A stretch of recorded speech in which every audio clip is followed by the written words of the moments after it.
guys, welcome back to my channel. I'm Casual Curiosity and I talk about a multitude of subjects, at least so far. Anyway, if you're new here, hello, welcome to my channel. This is my 4th episode of my 6th series, which is about music. I've done, no, not 6th, my 7th series. My last series, my 6th series, which was about Dungeons and Dragons. All my series are on my profile if you want to go check them out. If you want. I know I'm pointing here like it's here, but anyway.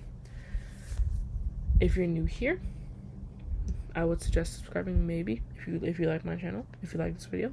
But anyway, like I said, this is the 4th episode of my 7th series, and I would suggest going back to the beginning to my first episode, which explains what we're talking about, which is music and how it helps people self-regulate, deal with emotions and such like that. I would suggest going back to that video. If you don't want to, that's fine, but it exists if you want to go check it out.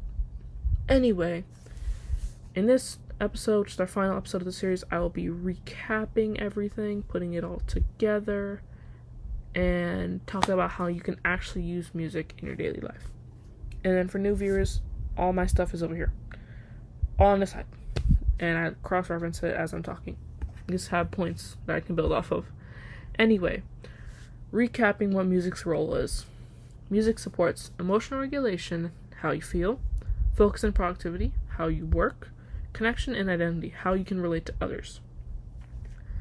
Some key characteristics of music use, or healthy music use, is intentional listening, which means just choosing music that is based on your needs. Like if you're sad and you want to listen to sad music, you listen to sad music. If you're angry, you want to listen to angry music. Or if you're sad and you want to boost up your mood, you listen to happier music, up more energetic. Or if you're working on a task and you're like, this feels kind of mundane, you add some sort of background music to boost your mood, make it more enjoyable for you. That's what intentional listening is. Balance, meaning you use music to help you, like when you're sad, like I said, you listen to sad music when you're sad, but you don't use it completely to just, I don't want to say saturate your emotions and just like sit in them for too long, or to avoid your emotions, meaning you don't wallow in your sadness, you jump straight into being happy. But being sad is healthy. You can be sad to a point. I guess that makes sense. Like, don't let music be your main escape. Yes, it can help a lot, but if you use it to avoid emotions that you probably should be dealing with, just, I guess, in your life, then that would be an example of using it unhealthily, if you're using it to completely avoid your emotions. Awareness. Notice how certain songs affect your mood. If you're listening to something sad and makes you very sad, then I would suggest either shifting if you don't want to be too emotional, or if you listen to something and it makes you really angry, maybe don't listen to it. Or if you listen to something, well, I'm going to say listening to something happy is necessarily something bad. Listen to something happy, it makes you happier, then that's good. But just awareness, noticing how songs or maybe certain genres that make you feel, just like things that maybe you should avoid, that bring out negative feelings, things that bring out positive feelings, and stuff like that. I know that kind of contradicts what I said. Like, obviously when you're sad, listen to sad music if you want to. If you're gonna want to process it, it helps you process it. But it really depends. It's flip-floppy. It could go either way. You could wallow, you could not. Again, it depends on the person you are. For me, I'll listen to sad music and then I'll try to boost my mood, listen to something else, and try to move past it. But I also take time to just process it in silence, process my own emotions. So again, balance. Keep things where they are. Have a certain way you do things. It definitely would help when it comes down to self-regulation, basically. I'm sorry if I'm wording this poorly. I'm kind of just spitballing. But anyway, some extra knowledge. Creating different playlists. I definitely recommend this. I really only got into the playlist game recently, kinda-ish. Because, I mean, obviously I would make playlists, but I never really I would never really put a lot of thought into them as I do now. Like, now I have a few, actually I could probably show you guys. I have a few playlists that I have curated for certain moods or certain vibes.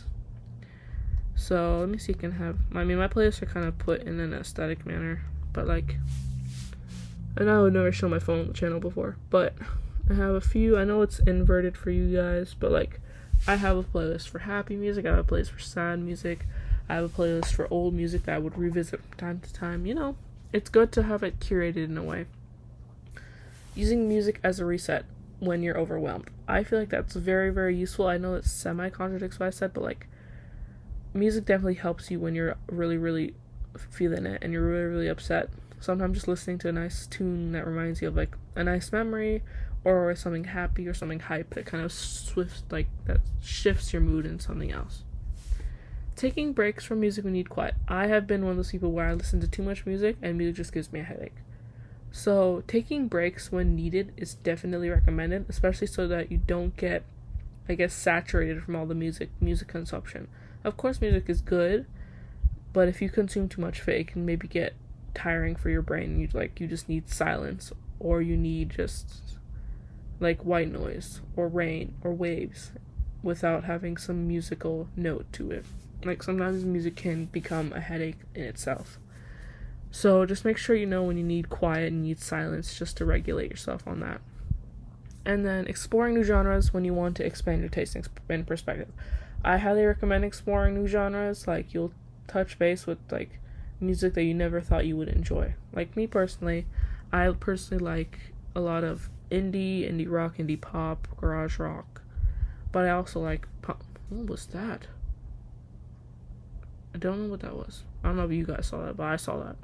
But I like pop rock, not pop rock, punk pop, like punk rock, that sort of thing. I like rock and roll. But I also like I said, indie, and really alternative music's pretty good for me. But I also delve into some genres that I don't listen on the daily, but I do listen to. Like, I listen to some shoegaze. I listen to a variety of things. I would say for a fact that a lot of people will say, yeah, I listen to a lot of things. Which is true. Everyone has a variety of music tastes. But you often have that one genre that you really, really like, or genres that you really, really like. But, again, try new genres. Whether it be niche, whether it be popular. Just listen to it. If it sounds good, I'm listening to it. Anyway, last little tidbits. Use music as a tool, not just background noise. You can use it as background noise, but also use it as a way to get you to either lock in, feel more energized, enjoy something more. It can be used in a way that can affect your mood and the way you go about doing things. Again, pay attention to how music affects you. Something sad, something mad, something makes you angry, something makes you happy. Just pay attention to what makes you feel that way, and then you will know when to find a good time to play it and stuff like that. Again, listen to whatever you want, but that's another way you can go about listening to music. I'm not saying to have a whole process on how to listen to songs, because in the end, it's just music, dude, and you can enjoy it however you please. And then again, don't be afraid to switch it up depending on your mood. Again, if you're feeling angry, listen to something happy, or listen to something slow and sad, or whatever will help you. Because again, people experience music differently. I can say for a fact that a song will sound a certain way to someone else, and sound a certain way to someone else. It's just everyone experiences songs, takes meanings differently, and such like that. Anyway, that's for it on this series of music and why it matters. Once you start listening to music more intentionally, it can seriously change how you feel and function every day. Again, curate if you want, or just listen to it free, shuffling everything. I think shuffling through genres is kind of fun. It's sort of like a Russian roulette, because you don't know what you're going to get. It could be good, it could be bad. I would also say listening to older music tastes can definitely be a Russian roulette too, listening to stuff that you used to listen to versus now. And then just curating playlists based on certain feels, certain genres, something like happy, sad, hype, whimsical, whatever you want. Anyway, that will be all for this series. It'll be concluding. My last video will be something special. Very excited for that if it goes through. And yeah, that will be all. Have a good day, have a good night, good evening, good afternoon, whatever it may be. Any new watchers, maybe consider subscribing, maybe not, if I'm your jam, if I'm your not. But anyway, I hope you all have a good day, good night, everything, whatever the case may be, and stay curious, guys. Bye.